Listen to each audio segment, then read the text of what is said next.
ಎಲ್ಲರಿಗೂ ನಮಸ್ಕಾರ. ನಾನು ಶಂಕರ್ ಭಟ್. ನನ್ನ ಹೊಸ ಯೂಟ್ಯೂಬ್ ಚಾನಲ್ ಹೋರಾಟದ ಅಮೃತ. ವಾಲ್ಮೀಕಿ ಅಭಿವೃದ್ಧಿ ನಿಗಮದ ಬಹುಕೋಟಿ ಹಗರಣ ಪ್ರಕರಣಕ್ಕೆ ಸಂಬಂಧಪಟ್ಟ ಹಾಗೆ ಕಾಂಗ್ರೆಸ್ನ ಮಾಜಿ ಸಚಿವ ಬಿಎನ್ ನಾಗೇಂದ್ರ ಅವರನ್ನ ಜಾರಿ ನಿರ್ದೇಶನಾಲಯದ ಅಧಿಕಾರಿಗಳು ವಶಕ್ಕೆ ಪಡೆದುಕೊಂಡಿದ್ದಾರೆ.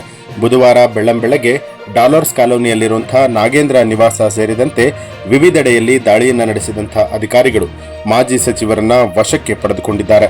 ನಾಗೇಂದ್ರ ಅವರ ಮೊಬೈಲ್ ಫೋನ್ ವಶಕ್ಕೆ ಪಡೆದು ವಿಚಾರಣೆಯನ್ನ ನಡೆಸ್ತಾ ಇದ್ದಾರೆ. ಸುಮಾರು 2 ಗಂಟೆಯಿಂದ ವಿಚಾರಣೆ ನಡೆಸಲಾಗ್ತಾ ಇದ್ದು ಮಹತ್ವದ ದಾಖಲೆಗಳನ್ನ ಕಲೆ ಹಾಕ್ತಾ ಇದ್ದಾರೆ ಅಂತ ಇಡಿ ಮೂಲಗಳು ತಿಳಿಸಿದೆ. ಬಹುಕೋಟಿ ಹಗರಣ ಕೇಸ್ಗೆ ಸಂಬಂಧಪಟ್ಟ ಹಾಗೆ ಬುಧವಾರ ವಿಚಾರಣೆಗೆ ಹಾಜರಾಗುವಂತೆ ಎಸ್ಐಟಿ ನೋಟಿಸ್ ನೀಡಿದ ಮರುದಿನವೇ ಈ ಮಹತ್ವದ ಬೆಳವಣಿಗೆ ನಡೆದಿದೆ.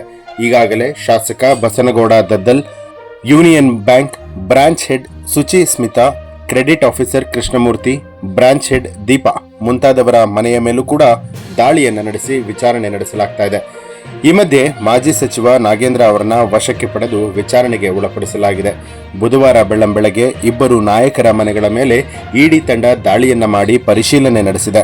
ನಿಗಮದ ಎಂಡಿ ಜೆ ಪದ್ಮನಾಭ್, ಲೆಕ್ಕ ಪರಿಶೋಧಕ ಪರಶುರಾಮ್ ಮನೆಯ ಮೇಲೂ ಕೂಡ ದಾಳಿ ನಡೆಸಲಾಗಿದ್ದು ನಾಗೇಂದ್ರ ಆಪ್ತ ಲೆಕ್ಕಂಟಿ ನಾಗರಾಜ್, ಸತ್ಯನಾರಾಯಣ್ ವರ್ಮಾ ಸೇರಿದಂತೆ ಹಲವರ ಮನೆ, ಕಚೇರಿಯ ಮೇಲೂ ಕೂಡ ಪರಿಶೀಲನೆ ನಡೆಸಲಾಗ್ತಾ ಇದೆ. ಬೆಂಗಳೂರು, ಬಳ್ಳಾರಿಯಲ್ಲಿರುವಂತಹ ಶಾಸಕ ನಾಗೇಂದ್ರ ಅವರ ನಿವಾಸ ಹಾಗೂ ರಾಯಚೂರಿನಲ್ಲಿರುವಂತಹ ನಿಗಮದ ಅಧ್ಯಕ್ಷ ದದ್ದಲ್ ನಿವಾಸದ ಮೇಲೂ ಕೂಡ ದಾಳಿ ನಡೆಸಲಾಗಿದೆ. ಶೇರ್ ಮಾಡಿ, ಸಬ್ಸ್ಕ್ರೈಬರ್ ಆಗಿ, ಬೆಲ್ ಐಕನ್ ಅನ್ನು ಒತ್ತಲು ಮರೆಯದಿರಿ.